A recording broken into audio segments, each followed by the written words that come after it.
hear a big round of applause for our first performer tonight, the Mixed Youth Jazz Band.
Festivities, if you will, with a thing that we call in the music business a barn burner. And that was a barn burner. In other words, it goes fast and it goes real fast. It goes really fast. And last year, you remember we started with Woody Herman's Apple Honey, which was a barn burner. We got such a great reaction out of that, decided to do it again this year, but this is Jumping at the Woodside by Count Basie. And we do it because we can, right? I had such a great reaction last year when we played Apple Honey. I turned around in the middle of the chart and I see people actually sitting up. Seriously, hey, this band can play. All right, so that was Jumping at the Woodside. We're gonna start now with a tune called "Strike Up the Band."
Joe Drazo. Joe is a student at North Scott High School. Now, you may think that that tune was not part of the big Beiderbecke time, but I have done some research and found out Strike Up the Band was written by George and Ira Kirschman in 1927. And it was in a 1930 Broadway musical. So it actually is. It's a more modern arrangement, okay?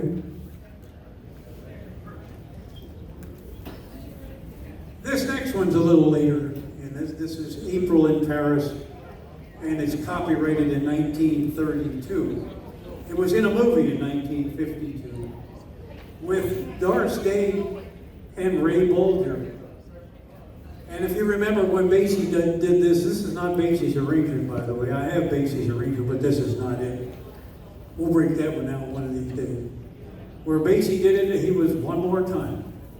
One more time. And one more once. And one more once. Mm-hmm. This is not that arrangement. This one's arranged by Art Dietrich. Here's April in Paris.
You might have noticed this is a little more of a dance tune, and we do want to say that you're welcome to dance if you feel so moved. Go ahead, get up, cut a rug. Every band had a dance set in their repertoire. I remember in 1958, I was 14 years old. My dad had been listening to Stan Kenton all of his life. On my 14th birthday, my dad took me to hear Stan Kenton's band live at the Hershey Park Starlight Ballroom in Hershey, Pennsylvania. Stan Kenton played dance music all night long. except for 1/2 hour where he did a live coast-to-coast hookup for 1/2 hour and played all of his best jazz tunes, but otherwise it was a dance band. 1958, 1959, we go to hear Maynard Ferguson's band at the Starlight Ballroom. And he would play dance band except for that 1/2 hour. And so this is part of our dance book or dance repertoire, if you will. The next one, you all remember Artie Shaw's great version of Begin the Beguine. How many of you know what a beguine actually is?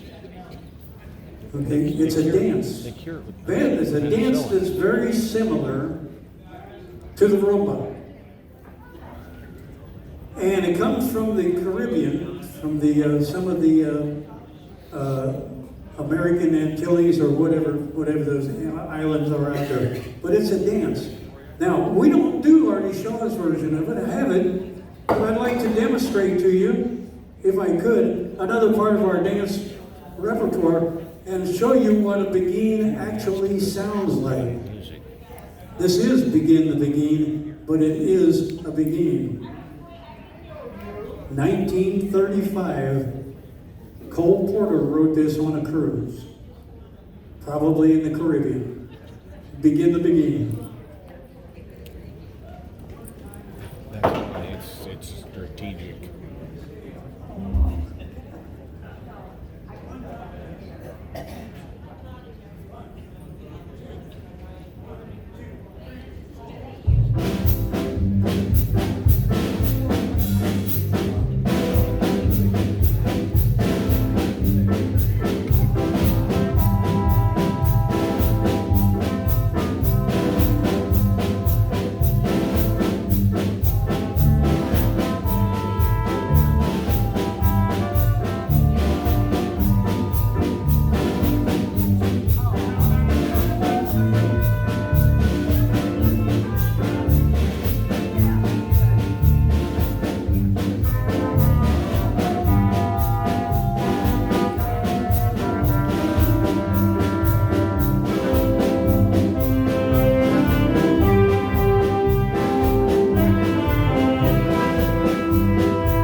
Or did you do a robot? Either one will work. Okay. Now, those of you who may be musicians or may know something about music know things about dynamics. Dynamics is how loud and how soft it is. They go from things like piano, which in Italian means soft, to mezzo piano, to mezzo forte, to fortissimo. The dynamics in this piece go this way. Softly. Slightly louder. Slightly louder again. Louder. Still louder. Loud as possible. Those are the dynamics on this arrangement of this piece.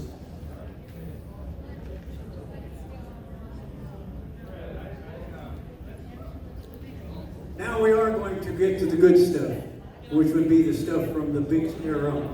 And this is one I'm pretty much sure that no other band in this festival is going to play besides us. It's Babyface. You know the words to it? You've got the cutest little baby face. There's not another one could take your place, Babyface. My poor heart is jumping. You sure have started something. But this comes from 1926. 1926, arrangement by Frank Skinner. Babyface, here we go.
No other band in this festival will play that tune, Babyface. But we have We have no fear.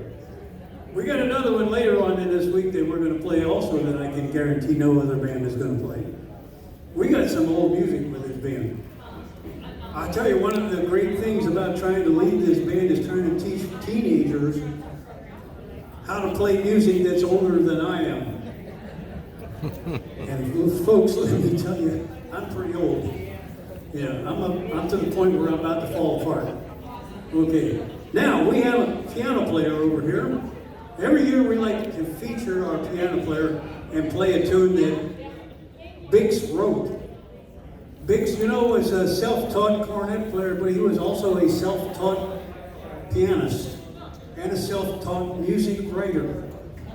And he wrote this next tune. Lucas is going to play it for you. If you would like to buy this tune, I saw a copy of it on the table back here. It's for sale. $50 for this tune. This is a $50 tune, man. This is Lucas Zaringer. He's going to play Bix's tune called Candlelights.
Very nice. As you can see, that Biggs was highly influenced by classical composers. And I keep wandering over here from where I was standing because this is one of those tunes that when you think it's at the end, it's not. Right? And so I just walk over here and wait for him to finish playing. Now, most of the bands that Biggs played in when he was playing were 7-piece bands. He and Frankie Trumbauer and a couple of other guys basically played in 7-piece bands. Biggs's Wolverines was a 7-piece band. Tram and his gang, or Biggs and his gang, were 7-piece bands. We're going to do a 7-piece arrangement for you right now of a tune that you know. I doubt that Biggs played this one, but it's from that era, the Basin Street Blues.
Shaden Etzel on bass, Andrew Skinner on drums, Sam Bogus, and on piano, Lucas Zarian.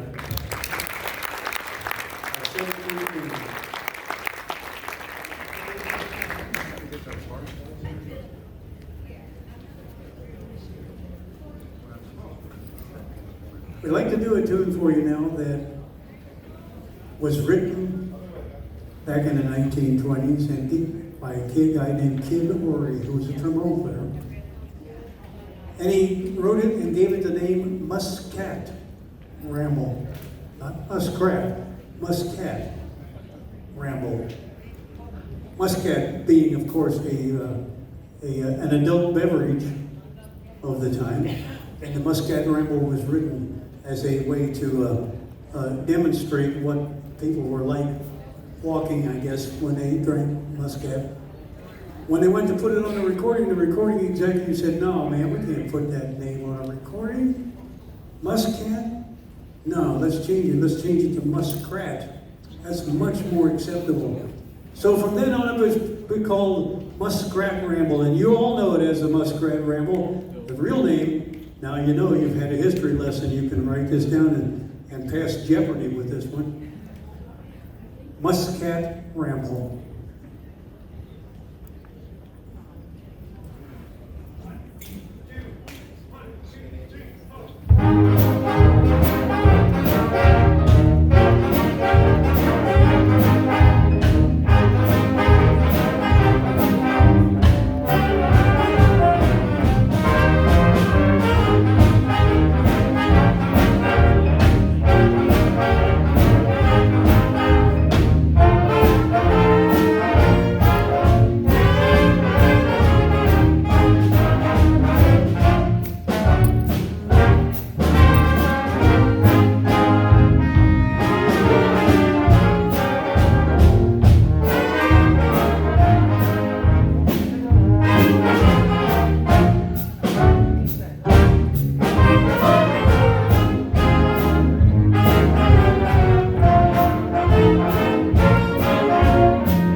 like teenagers. It's kind of a long story that starts with the name COVID. And we had a little bout with COVID. We had Nathan Anderson, our lead alto saxophone player, had COVID. And we didn't know when he was going to be out of quarantine. So we hired Gerardo Gomez, who's the band director at Anamosa High School.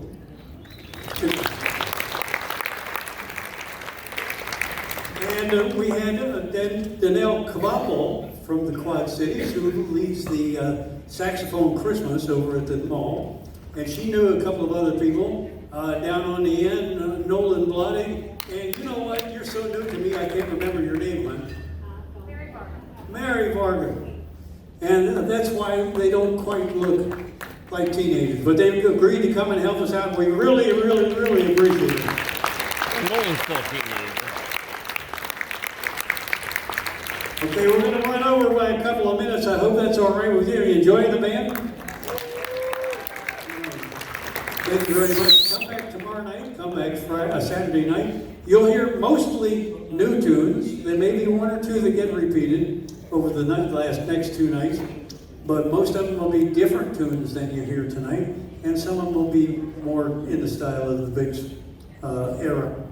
But we're going to end right now with another barn burner, if you will, from Woody Harmon Band. We have a piano player, Lucas Zeringer, who, along with our guitarist, Lex Atkinson, just received scholarships from the Catfish Jazz Society here in Davenport. And we're going to feature them.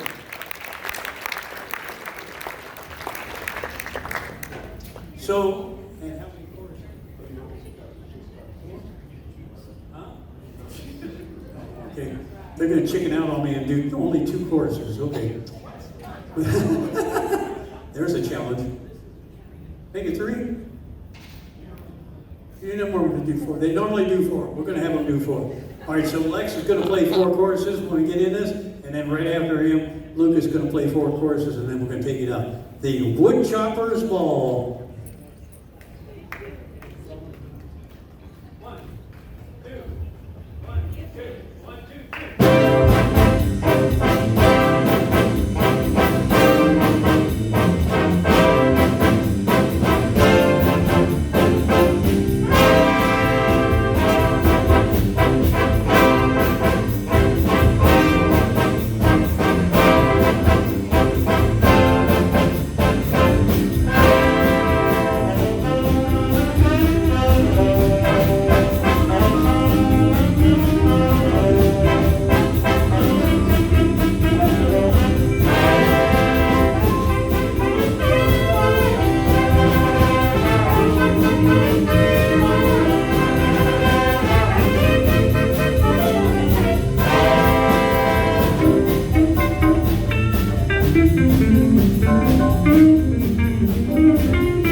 very much for coming. See you back tomorrow night. I think we're here at 1:30 tomorrow.